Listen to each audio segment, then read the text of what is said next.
Students, last class में हमने अपना चैप्टर नंबर 2 कंप्लीट कर लिया था जिसका नाम था बिजनेस रिस्क, उसके नेचर एंड कॉजेस। अब हम अपना नेक्स्ट चैप्टर स्टार्ट करेंगे जिसका नाम है classification of business activities.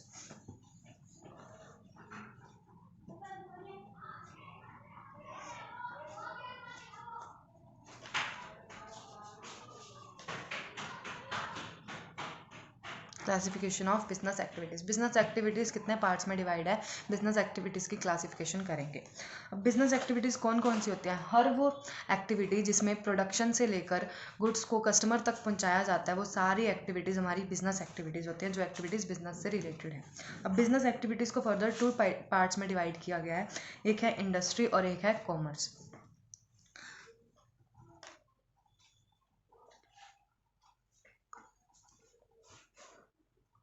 Business activities इसको 2 टाइप्स में डिवाइड किया गया है। फर्स्ट है इंडस्ट्री और दूसरा है कॉमर्स। कॉमर्स के भी आगे 2 क्लासिफिकेशन है, इसकी भी एक ट्रेड और एक auxiliaries to trade.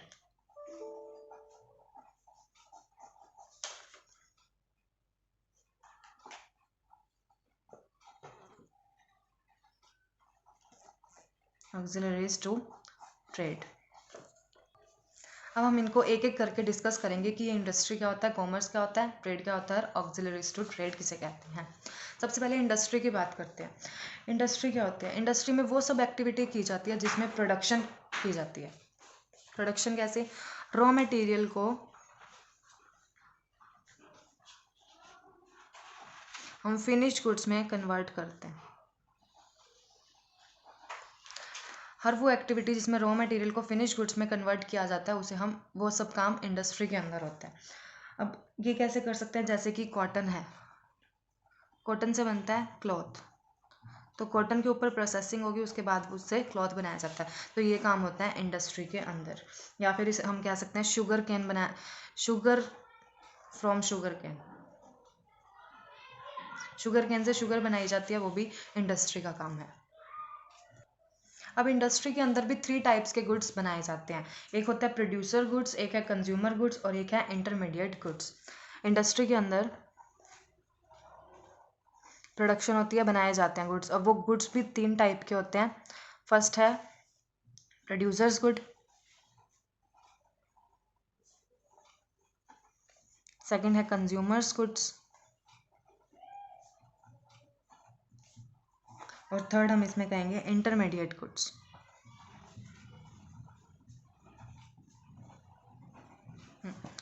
Producer goods कौन से होते हैं?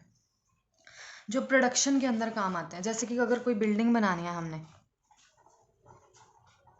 बिल्डिंग बनानी है, तो बिल्डिंग बनाने के अंदर जो जो सामान हमें लगेगा, जैसे कोई मशीनरी लगेगी, सीमेंट लगेगी, ये सारी प्रोड्यूसर्स गुड होती है, मशीनरी सीमेंट वगैरह, क्योंकि इससे आगे और गुड्स बननी है, जैसे बिल्डिंग बननी है या कोई और चीज़ बननी है, वो सब होती हैं प्रोड्यूसर गुड्स, जो कि प्रोडक्शन करने में हमें काम आए, चीज़ें बनाने में हमारी काम आए जो। अब नेक्स्ट है हमारे पास कंज्यूमर्स गुड्स। कंज्यूमर गुड्स वो होते हैं जो डायरेक्टली कंज्यूम कर लेते हैं कोई पर्सन, जैसे कि मिल्क हो गया, शुगर, फ्रूट्स, ये सब डायरेक्ट कंजम्पशन करते हैं consumer, directly consumed by consumers. Directly जो कंज्यूमर कंज्यूम करते हैं, जैसे कि मिल्क, शुगर, कॉफ़ी, ये सब जो डायरेक्ट यूज़ में लाई जाती हैं, जैसे क्लॉथ हो गया, ब्रेड, ये सब आ गई कंज्यूमर्स गुड के अंदर, जो डायरेक्टली यूज़ में लाई जा सकती हैं जो चीज़ें। और एक है इंटरमीडिएट गुड्स। इंटरमीडिएट गुड्स वो होती हैं जो एक इंडस्ट्री प्रोड्यूस करती है, उसके बाद दूसरी इंडस्ट्री द्वारा उसे यूज़ किया जाता है। जैसे कि कोई साइकिल मैन्युफैक्चरिंग कंपनी है, तो उसने एक कंपनी ने तो उसके स्पेयर पार्ट्स को मैन्युफैक्चर कर दिया और दूसरी कंपनी ने उस पार्ट्स को जोड़ के पूरी की पूरी साइकिल बना दी। इसके अंदर प्लास्टिक, रबड़, एल्युमिनियम, वुड, ये सब आ सकता है। ये प्लास्टिक तो किसी और कंपनी ने बनाई, लेकिन चेयर्स बनाने के लिए दूसरी कंपनी इस प्लास्टिक का यूज़ कर रही है। ये होते हैं इंटरमीडिएट गुड्स, कि एक कंपनी ने बनाई, उससे दूसरी कंपनी ने वो गुड्स लिए और फाइनल प्रोडक्ट बना दिया। ठीक है। अब इंडस्ट्री को भी आगे 3 टाइप्स में डिवाइड किया गया है, प्राइमरी इंडस्ट्री, सेकेंडरी इंडस्ट्री और टर्शियरी इंडस्ट्री। टर्शियरी इंडस्ट्री को सर्विस इंडस्ट्री भी बोला जाता है। इंडस्ट्री के आगे 3 पार्ट्स हैं।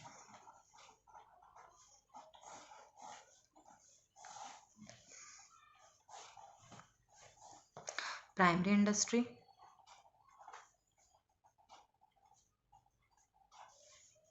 सेकेंडरी इंडस्ट्री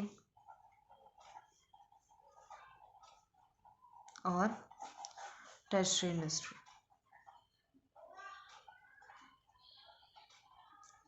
और इसको सर्विस इंडस्ट्री भी बोला जाता है।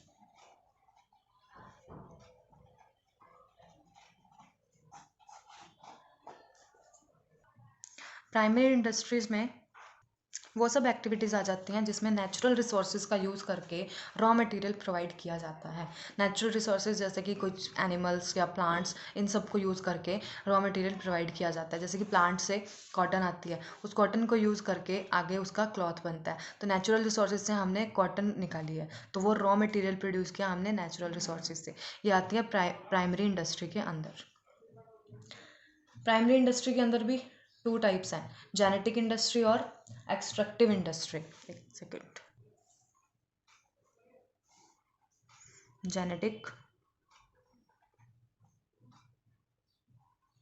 इंडस्ट्री और एक्सट्रैक्टिव इंडस्ट्री।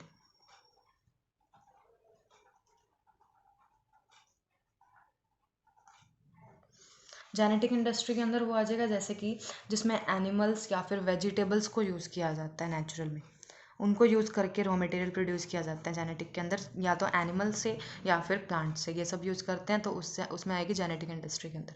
और एक्सट्रैक्टिव इंडस्ट्री में वो आ जाएगा जैसे कि माइंस वगैरह होती है, ज़मीन के नीचे खदानें, उनमें से कोई सामान निकाला जाता है, जैसे कि कोयला, कोयले के खाने होते हैं, उसमें से कोयला निकाला जाता है, तो वो आ जाती है एक्सट्रैक्टिव इंडस्ट्री के अंदर।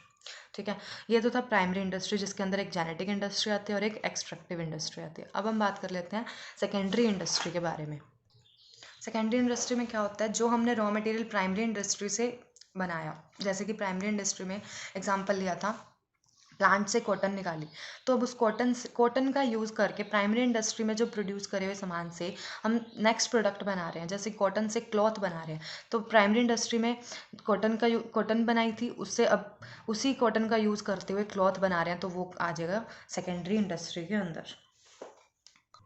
अब सेकेंडरी इंडस्ट्री को भी आगे टू टाइप्स में डिवाइड किया गया है। एक तो है manufacturing industry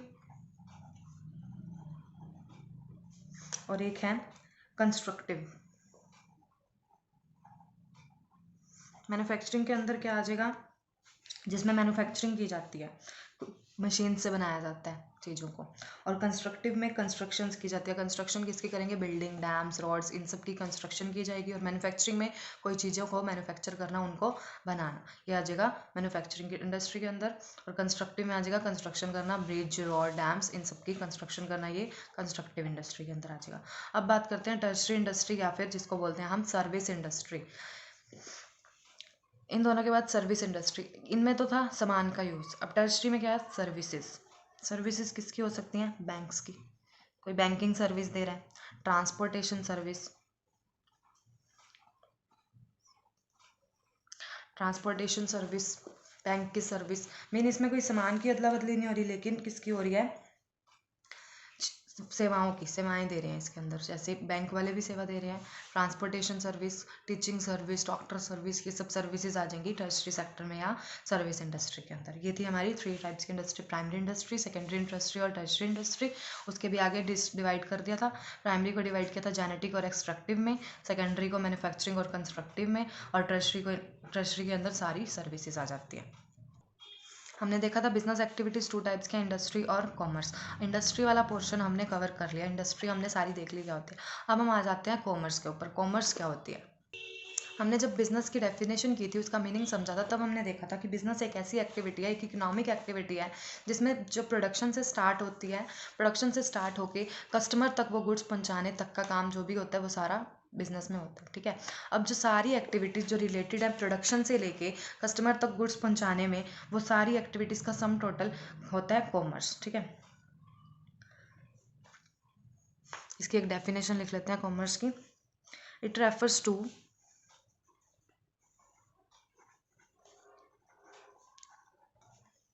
the sum total of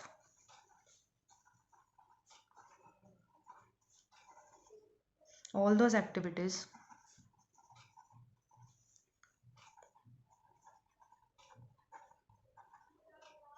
which are engaged in the removal of hindrance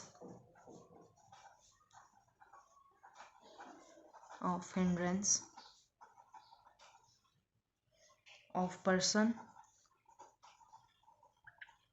place, time, risk, finance, and information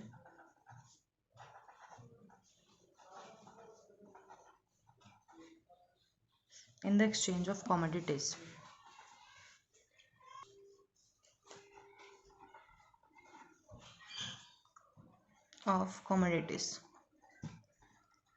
अब इस डेफिनेशन को हम पार्ट्स में डिवाइड करके इसका मतलब समझते हैं कॉमर्स का एक्चुअल मीनिंग क्या है.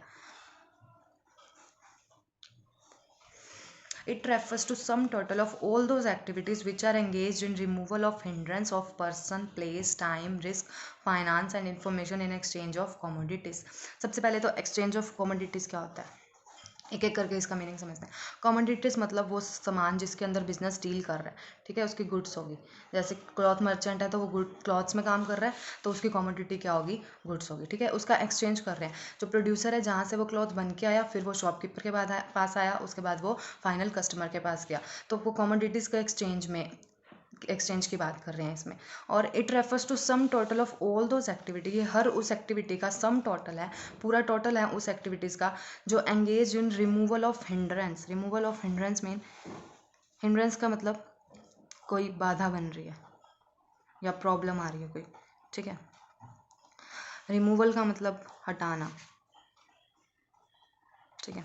रिमूवल ऑफ हिंड्रेंस का क्या मतलब होगा, किसी प्रॉब्लम को हटाना या बाधा को हटाना. कोई प्रॉब्लम आ रही है उसको हटाना. किस में हटाना, सारी एक्टिविटीज़ जो भी engage in removal of hindrance of person की कोई हिंड्रेंस आ रही है, प्लेस की, टाइम की, रिस्क की, फाइनेंस की और इंफॉर्मेशन की. इन सब के अंदर कोई हिंड्रेंस आ रही है, कोई बाधा आ रहा है तो उसको हटाना. जब हम एक्सचेंज कर रहे हैं कमोडिटीज़ को, मतलब गुड्स को प्रोडक्शन से लेके कस्टमर तक पहुंचा रहे हैं, उस बीच अगर हमें कोई भी बाधा आ रही है, कोई भी प्रॉब्लम आ रही है, किससे रिलेटेड, पर्सन से रिलेटेड, प्लेस से रिलेटेड, टाइम से रिलेटेड, रिस्क से रिलेटेड, फाइनेंस से रिलेटेड और इन्फॉर्मेशन से रिलेटेड, अगर कोई भी प्रॉब्लम आ रही है उसे हटाना, उसको बोलते हैं कॉमर्स, ठीक है. अब ये क्या, पर्सन की मेन पर्सन के लेवल पे हिंड्रेंस आ सकते हैं, कोई बाधा आ रही है. प्लेस से कैसे, एक प्लेस से दूसरी प्लेस तक हमें सामान पहुंचाना है, उसमें कोई प्रॉब्लम आ रही है उसको ठीक करना. टाइम पे सामान पहुंच रहा है या नहीं पहुंच रहा उसको देखना. कोई रिस्क है, रिस्क हमें कितना लेना चाहिए, कितना है, ये सब इसका देखना. फाइनेंस मीन बैंक से रिलेटेड, बैंक से अगर हमें पैसे लेने हैं या फिर कहीं से लोन लेना है, पैसे हमारे पास कितने हैं, ये सब देखना, ये फाइनेंस के अंदर आ जाएगा. इन्फॉर्मेशन मतलब किसी चीज़ की इन्फॉर्मेशन होना, नॉलेज होना. इस सब के बीच में अगर कोई प्रॉब्लम आ रही है, किस रिलेटेड, हमारे बिजनेस से रिलेटेड, सामान को प्रोडक्शन सेंटर से लेके कस्टमर तक पहुंचाने के बीच में अगर हमें इन सब से रिलेटेड कोई प्रॉब्लम आ रही है, उसे जो हटाने का काम होता है, वो सारी एक्टिविटीज़ जो प्रॉब्लम्स को हटाती हैं उसे बोलते हैं कॉमर्स, ठीक है. कॉमर्स का मीनिंग समझ आया इस डेफिनेशन से. अब कॉमर्स को भी फर्दर 2 टाइप्स में डिवाइड किया गया है. एक तो इसके अंदर आता है ट्रेड और एक आता है ऑक्सिलरीज टू ट्रेड, और एक आता है ऑक्सिलरीज टू ट्रेड, ठीक है. इसे भी हम एक एक करके देखेंगे. ट्रेड में क्या आ जाता है, सेलिंग और परचेजिंग गुड्स की. ट्रेड का मतलब बिजनेस ही हो गया, ठीक है. बिजनेस क्यों किया जाता है, ट्रेड क्यों किया जाता है, क्योंकि प्रॉफिट अर्न करना होता है. वो सारी एक्टिविटीज़ जिसमें सेल और परचेज होती है और बदले में उसे प्रॉफिट मिलता है, वो सब आ जाती है ट्रेड के अंदर, ठीक है. हम इसे कह सकते हैं trade means exchange of goods and service for the purpose of mutual profit of both the buyer and seller. ये मैं नोट कर देती हूँ एक second. Trade means exchange of goods and services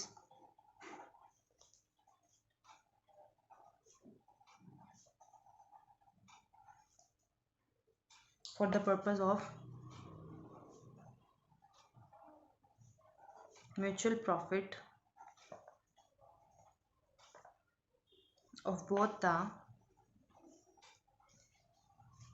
buyer and seller. Trade का मतलब है exchange करना गुड्स को और सर्विसेज को। इसकी हमने बात कर ली थी, गुड्स क्या होते हैं और सर्विसेज क्या होती हैं फर्स्ट चैप्टर में। ट्रेड का मतलब है एक्सचेंज करना गुड्स को और सर्विस को for the purpose of mutual profit. दोनों का प्रॉफिट होता है, ठीक है, दोनों कौन, बायर का भी और सेलर का भी। बायर का प्रॉफिट कैसे होएगा, जो सामान खरीद रहा है उसे असली अच्छा सामान मिल जाएगा, जो उसे चाहिए वो मिल जाएगा, रीजनेबल प्राइस पे मिल जाएगा और क्वालिटी उसकी अच्छी होगी, ये तो बायर का प्रॉफिट हो गया। और सेलर का प्रॉफिट, उसने सामान बेच के जो रुपीज़ कमाई या पैसा कमाया, मनी कमाई, मनी अर्न करी, वो उसका प्रॉफिट हो गया। दोनों का जिसमें बेनिफिट हो रहा है या प्रॉफिट हो रहा है गुड्स और सर्विसेज का एक्सचेंज करने से, उसे हम बोलते हैं ट्रेड। अब ट्रेड कोई छोटे लेवल पे कर रहा है, कोई बड़े लेवल पे कर रहा है, ठीक है। कोई घर में छोटी सी शॉप खोल के भी बिजनेस कर रहा है अपना, तो वो भी ट्रेड कर रहा है। कोई बड़ा किसी का शोरूम है, कोई बड़े लेवल पे कर रहा है, किसी का बहुत बड़ा शोरूम है, और कोई छोटे लेवल पे कर रहा है, सबका बिजनेस है, सारे ट्रेड कर रहे हैं, चाहे वो छोटे लेवल पे है चाहे बड़े लेवल पे। किसी ने बड़े बड़े डिपार्टमेंटल स्टोर खोल रखे हैं तो वो भी अपना बिजनेस ही कर रहे हैं। तो ये हर बिजनेस चाहे छोटे लेवल पे हो चाहे बड़े लेवल पे हो, सभी को ट्रेड बोलेंगे, ठीक है। अब ट्रेड हम अपनी कंट्री में रह के भी कर सकते हैं, अपने शहर में रह के भी कर सकते हैं और बाहर भी कर सकते हैं, ठीक है। जैसे कि कोई स्मॉल शॉपकीपर है, वो सिर्फ अपने शहर के अंदर ही या फिर अपने लिमिटेड जो उसका एरिया उसके अंदर ही बिजनेस कर रहा है, अपना ट्रेड कर रहा है। और कोई थोड़े बड़े लेवल का है, वो अपने शहर से बाहर तक का भी बिजनेस कर रहा है। और कोई उससे भी बड़े का है तो वो अपनी अलग अलग स्टेट्स में भी बिजनेस कर रहा है। और कोई स्टेट को छोड़ के अलग अलग कंट्रीज़ में भी बिजनेस कर रहा है, इंडिया से बाहर भी वो अपना सामान बेच रहा है, ठीक है। ये सब ट्रेड के अंदर आएंगे, ये हम अपने अच्छे से नेक्स्ट क्लास में देखेंगे। इसका पूरा टॉपिक एक बार ऊपर ऊपर से ऐसे थोड़ा सा समझ रहे हैं। इसके अंदर इसको हम बोल सकते हैं होम ट्रेड और फॉरेन ट्रेड। कोई फॉरेन से भी काम कर रहा है, फॉरेन में जो ट्रेड करते हैं उसे क्या बोलते हैं, इंपोर्ट और एक्सपोर्ट, ठीक है। बाहर से जो सामान हम अपने देश में मंगवा रहे हैं, अपनी कंट्री में मंगवा रहे हैं, उसे बोलते हैं इंपोर्ट। और हम अपनी कंट्री से बाहर के देश में दूसरी कंट्री में कुछ सामान सेल कर रहे हैं तो उसे बोलते हैं एक्सपोर्ट। पूरा डिटेल में हम इसका नेक्स्ट क्लास में करेंगे। अब हम रिवाइज कर लेते हैं आज की क्लास में हमने क्या किया, फिर हम इसका ख़त्म करेंगे। हमने किया आज बिजनेस एक्टिविटीज़ क्या होती हैं, बिजनेस एक्टिविटीज़ को देखा। बिजनेस एक्टिविटी में एक आती है इंडस्ट्री और एक आता है कॉमर्स। इंडस्ट्री के अंदर क्या होता है, रॉ मटेरियल को फिनिश गुड्स के अंदर कन्वर्ट किया जाता है या बदला जाता है, ठीक है। जैसे कि एग्जांपल लिया था, कॉटन को क्लॉथ के अंदर बदल रहे हैं, कॉटन से क्लॉथ बना रहे हैं, तो वो सब काम होएगा इंडस्ट्री के अंदर। कॉमर्स में आ जाता है ट्रेड और ऑक्सिलरीज टू ट्रेड। इसकी बात हम अपनी नेक्स्ट क्लास में करेंगे, नेक्स्ट वीडियो में करेंगे, ठीक है। उसके बाद हमने इंडस्ट्री का मीनिंग देखा। इंडस्ट्री के अंदर कौन कौन से गुड्स होते हैं। इंडस्ट्री में एक होता है प्रोड्यूसर गुड्स, एक कंज्यूमर गुड्स और एक इंटरमीडिएट गुड्स। प्रोड्यूसर गुड्स जैसे कि जो प्रोडक्शन में काम आने वाले गुड्स हैं, ठीक है। कोई बिल्डिंग बनानी है तो उसके लिए मशीनरी चाहिए, ये सब गुड्स प्रोडक्शन, ठीक है। बिल्डिंग के लिए और सीमेंट वगैरह चाहिए, वो सारे प्रोड्यूसर गुड्स होते हैं। कंज्यूमर गुड्स जो डायरेक्टली कंज्यूम किए जाते हैं कंज्यूमर के द्वारा, वो होते हैं कंज्यूमर गुड्स। एक होते हैं इंटरमीडिएट गुड्स, जो प्रोड्यूस एक कंपनी कर रही है और उसका यूज़ दूसरा कंपनी कर रही है, या एक फैक्ट्री प्रोड्यूस कर रही है और दूसरी फैक्ट्री उसका यूज़ करके उससे कुछ और बना रही है, ये होते हैं इंटरमीडिएट गुड्स। इंडस्ट्री के अंदर भी इसको 3 टाइप्स में डिवाइड किया गया, प्राइमरी इंडस्ट्री, सेकेंडरी इंडस्ट्री और टर्शियरी इंडस्ट्री। प्राइमरी इंडस्ट्री के फर्दर 2 टाइप्स हैं, जेनेटिक इंडस्ट्री और एक्सट्रैक्टिव इंडस्ट्री। जेनेटिक इंडस्ट्री के अंदर जिसमें एनिमल्स और प्लांट्स को यूज़ किया जाता है। एक्सट्रैक्टिव जैसे कि नीचे ज़मीन के अंदर से निकालना, जैसे खदानें, कोयला वगैरह ये निकालना। सेकेंडरी में मैन्युफैक्चरिंग होती है और कंस्ट्रक्टिव इंडस्ट्री। मैन्युफैक्चरिंग मतलब बनाया जाता है और कंस्ट्रक्टिव कंस्ट्रक्शन की जाती है, बिल्डिंग, रॉड, स्टैम्प्स ये सब बनाए जाते हैं। सर्विस सेक्टर में सर्विसेज प्रोवाइड की जाती है। इसके बाद हमने देखा कॉमर्स। कॉमर्स में वो सारी एक्टिविटीज़ आ जाती हैं जो प्रोडक्शन से लेकर कंज्यूमर तक का सामान पहुंचाने में जो भी बाधाएं आ रही हैं, प्रॉब्लम्स आ रही हैं, हिंड्रेंस आ रही है, उनको हटाने की हर एक्टिविटी स्टार्टिंग से लेकर एंड पॉइंट तक सारी एक्टिविटीज़ जो उन प्रॉब्लम को ख़त्म कर रही है, उन सबको बोलते हैं कॉमर्स, ठीक है। कॉमर्स के भी आगे 2 टाइप्स हैं, ट्रेड और ऑक्सिलरीज टू ट्रेड। अब इसके बारे में हमने थोड़ा सा जान लिया, नेक्स्ट इसका पूरी डिटेल में हम इसकी नेक्स्ट वीडियो में करेंगे। लास्ट वीडियो में भी मैंने इसके क्वेश्चन आंसर्स दिए थे डिस्क्रिप्शन बॉक्स में, और इस क्लास के भी क्लास नोट्स और नेक्स्ट क्वेश्चन फॉर प्रैक्टिस आपके डिस्क्रिप्शन बॉक्स में मिल जाएंगे।